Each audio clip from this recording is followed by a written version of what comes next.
What is up, guys? It's JoJo back again with another video.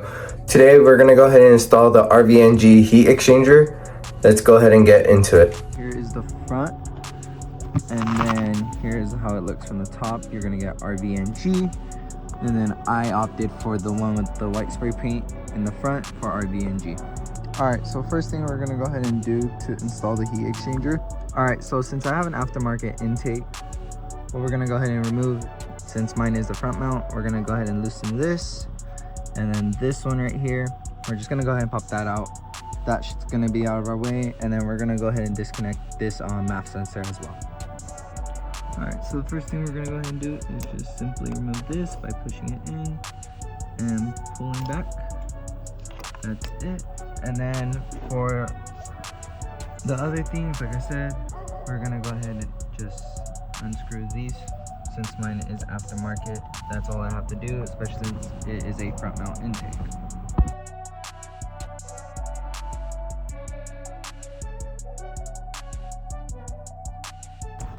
Alright, once you got the clamps loose, you're just gonna go ahead and pop this right off. And then that's pretty much it. I'm just gonna go ahead and remove this right here, just unclip 1 and 2. And then right here, we're gonna go ahead and disconnect this plug right here. Both sides, just push it. And then if it doesn't pull out, just push it in a bit and very lightly push it. And then for this one right here, we're gonna go ahead and squeeze on both sides right here, 1 and 1. Just pull it out. If it doesn't come out, just a little gently in and then pull out. And then after that, we're gonna go ahead and disconnect this right here. All right, once you go ahead and push this in and pull out, what you're gonna go ahead and do is for this one right here, what I did is you're gonna want to remove this one and this one right here. So what I'm doing is going underneath here with the flathead, gently pushing back. You do not want to break the wire, the clip right here, because you don't want it dangling. You want it to be sturdy where it needs to stay for the wire. So just be careful when you do remove it. Alright, so now what we're going to go ahead and do is remove this T25 screw in the corner once you go ahead and push this off to the side.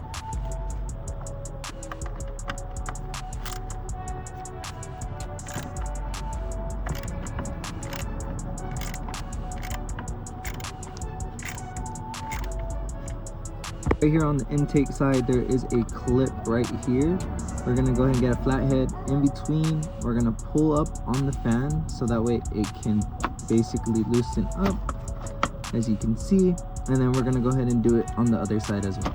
Now, as you can see on the other side, it is a lot more difficult. There is a lot more, but it's just gonna be right down here, right there, as you can see.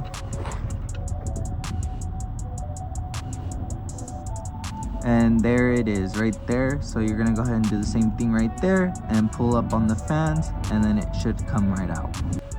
So it's gonna be right here.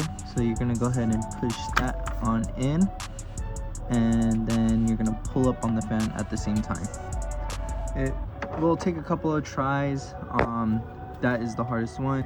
So then we're gonna get the fan on out.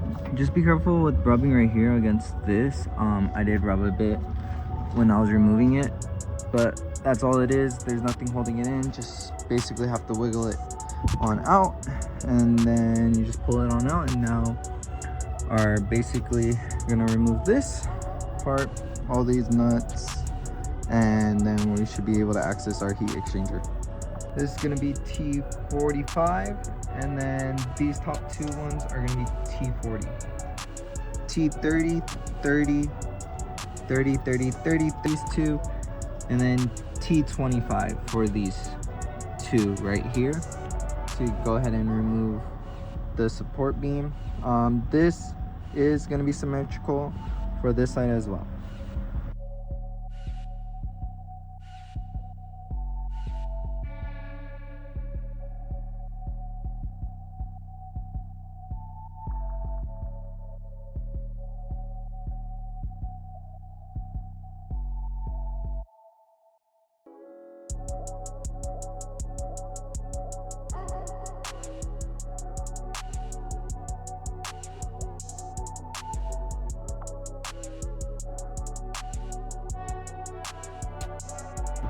Alright, so once you got this headlight support, you're gonna go ahead and twist this and pull it out. You do not want to force it out. Go ahead and twist it first and then pull it out. If not, you're gonna break this clip right here in the back. Alright, so once you have all the screws go ahead and remove, what you're gonna go ahead and do is with the hood latch, just move this to the side. You're gonna gently push this one forward / down like that. Same for the other side, and then afterwards you're just gonna go ahead and pull this on out and out.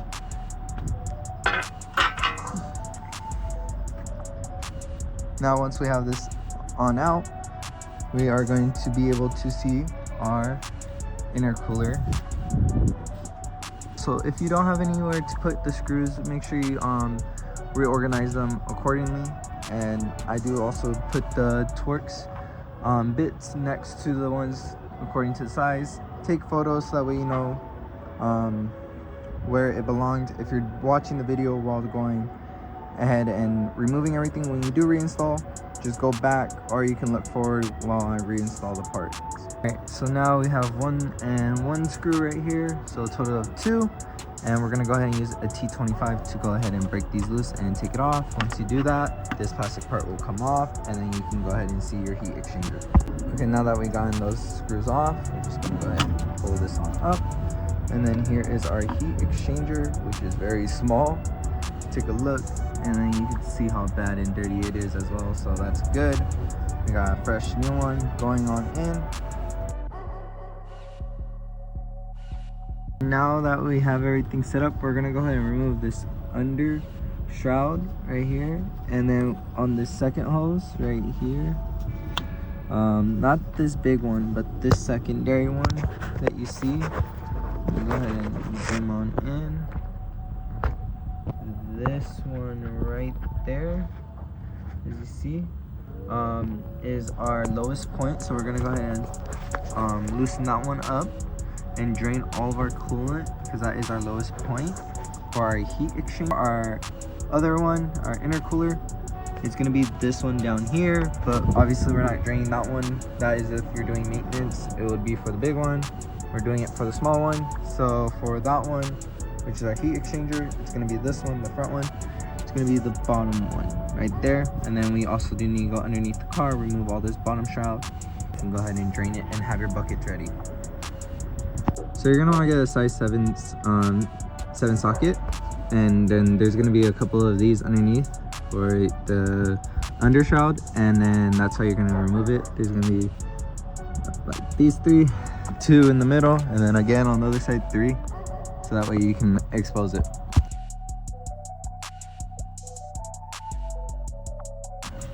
So first thing, we're gonna go ahead and remove this one. That, and then from right here, I'm gonna get close up.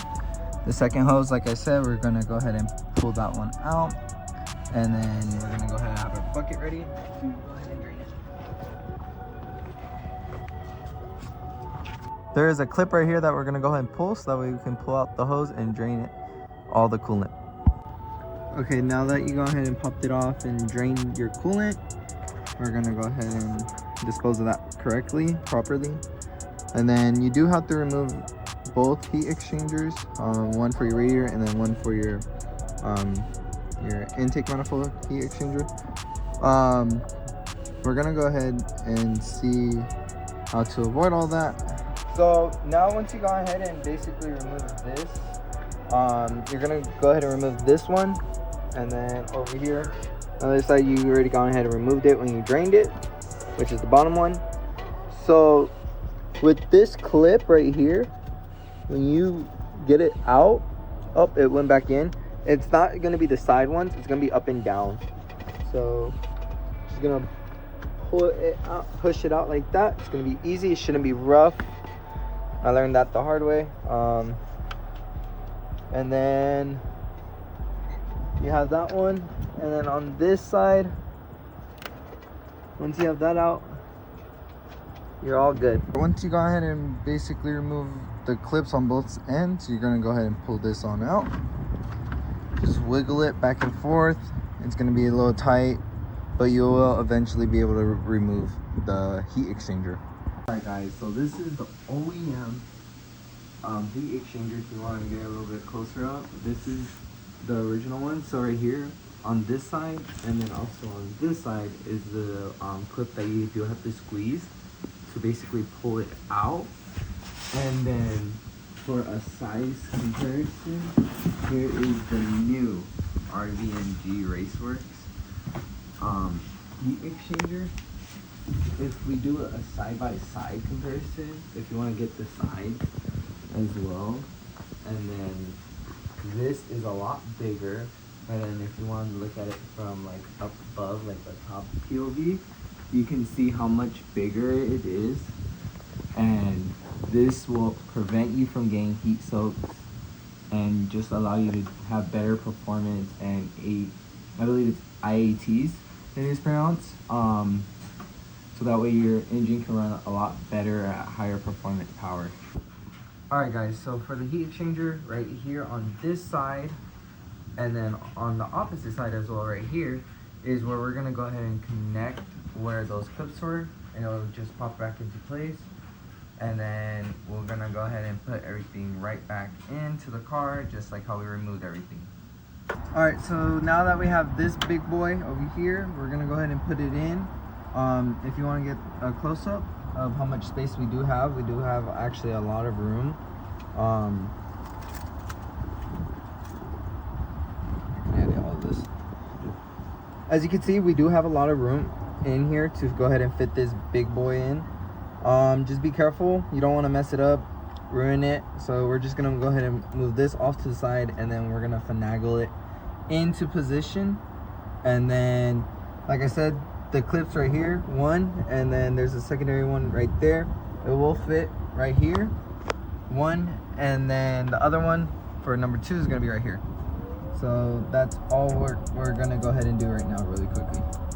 And so it's the same day but different day. Now we're working the night, but basically we decided to go ahead and pop off the other the radiator due to the fact that our heat exchanger is so big that it won't go in unless we take this one out. So instead of struggling to get out your OEM heat exchanger, just go ahead and remove this radiator, so that way you can go ahead and get the other heat exchanger out, the OEM one, so you guys don't struggle. Just know that you're gonna have to take out this one if you do order the RVNG one, because it is so big. Yeah, so with this one, you're just gonna pop it up, push it out. Classic F series shitty plastic, just be aware of that. And then if we go down here, there is 2 hoses.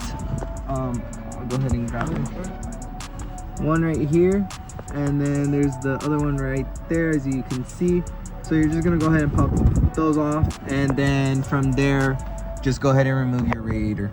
To go ahead and remove those 2 on the bottom, and like I said, the one on top, just gonna go ahead and push this off to the side, and then you're just gonna go ahead and basically pull this out, finagle it around, move it around, wiggle it, then it'll go ahead and come right on out, as you can see.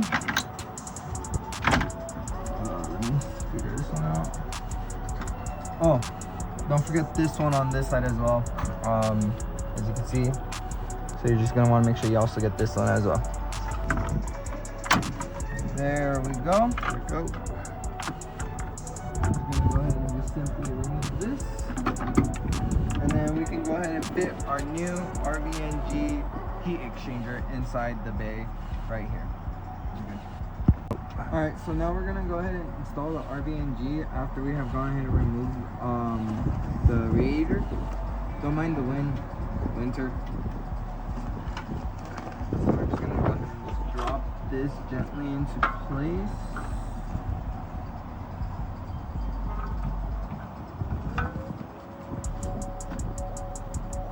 And then, like I said, we're gonna use the 2 sides for the bracket where it connects to hold it into place. Alright, so then you're just gonna go ahead and push this in, just like that. When that clicks in, it's locked into place. Same thing on the other side as well. Okay guys, so as you see right here, if we get a close up right here on the bottom, you can go ahead and see that there is a little bit of a there's a spot for each end right here that they do go into. Same for the radiator. That's gonna hold it into place. Then you're gonna push it into place with the clips. After that, you're gonna go ahead and get your radiator, put it into place, and then after that, you're gonna go ahead and reconnect the hoses, and then you're gonna fill up the coolant, and then we're gonna bleed the coolant so that way we can go ahead and give it a first cold start. Guys, so once you get this into place, it does take a little bit of a while, but it is manageable. Just make sure the clips do stay in place, and then right now all you're gonna do is just reconnect the hoses into place. So there's this one right here. There's gonna be the two on the bottom. You should honestly reconnect it before putting in the other one, because now I am struggling with this hose. So yeah, just go ahead and connect the hoses for the heat exchanger first, and then go ahead and do the radiator hose. So now what we're gonna go ahead and do is reinstall the two screws that we've gone ahead and removed from when we were uninstalling. So it's just reversing it. I'll walk you step by step to reinstall everything, but yeah, first step is gonna go ahead and screw on these two screws. After you go ahead and screw down those two screws, you're gonna go ahead and get this part right here. You're just gonna go ahead and put your cover right back into place, like so. I'm an idiot. End the video. Right here, which is the cover. We're gonna go ahead and put it right here on top.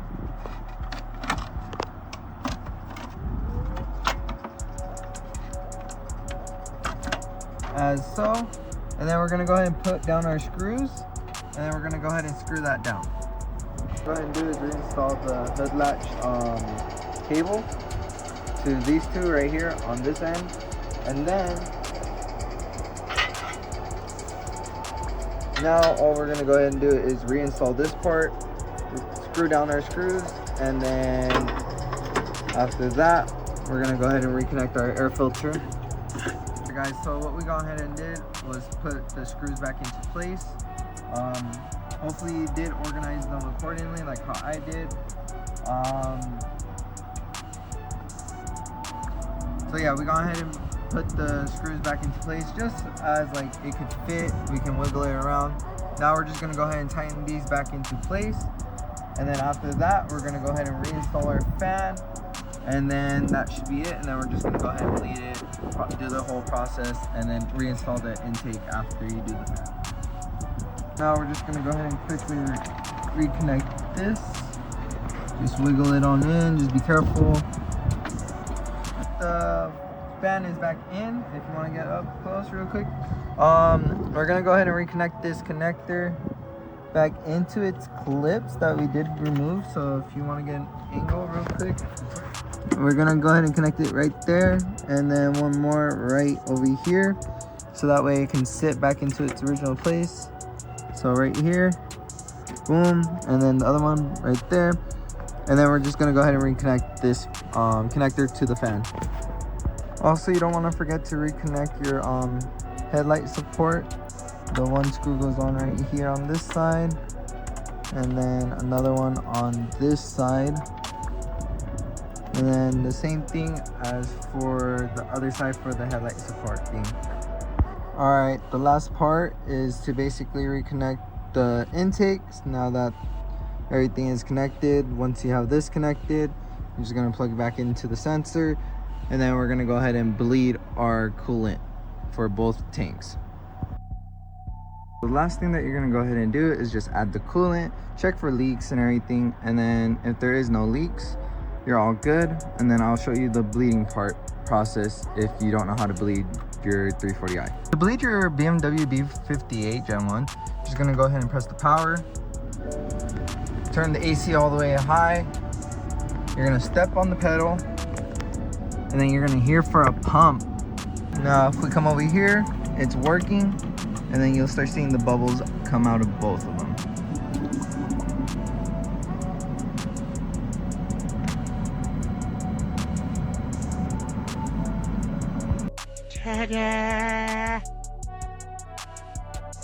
With the front mount intake and the heat exchanger on, there is a good amount of clearance. I'll say about maybe 2 inches from the front mount intake to my heat exchanger from RVNG. Both of them are actually from RVNG. I do believe RVNG did discontinue the front mount intake. But if you do already have a front mount intake, you don't have to worry about it interfering with your heat exchanger that you do get from RVNG. Overall, it's been good. And then weird thing, my wife used to hate the AC inside the car because it wasn't as good as before. But since upgrading the heat exchanger, because it does power your AC, like the coolant does go through your AC, something with BMW being extra, it does now blow the AC colder, which is funny, ironic, that now we have to kind of keep the AC on very low, or she even turns it off because she does get cold. So overall, with the performance wise, it is very good. I don't get heat soak anymore. I can cruise and then do a quick pull. Before, when I was cruising going far, maybe an hour drive, I wasn't able to do a pull at random times because the car was gonna heat soak right away. Obviously, there's always gonna be a limit, but overall, the front heat exchanger, I would recommend upgrading, especially from RVNG. Customer service, A1. It is the owner that does help out everyone. The owner does do local pickups if you are in the Orange County area. I'll go ahead and drop the link down below, and then also around the area that his shop is if you guys do want to do local pickups. He does also do shipping, and then just go ahead and follow them on Instagram right here. If you guys have any questions, leave it down below in the comments and I'll go ahead and respond back, let you guys know if you guys need any help, or you guys can go ahead and send them a DM. They'll go ahead and text back. Like I said, their customer service is A1. Thank you guys for watching. Like, subscribe, comment down below.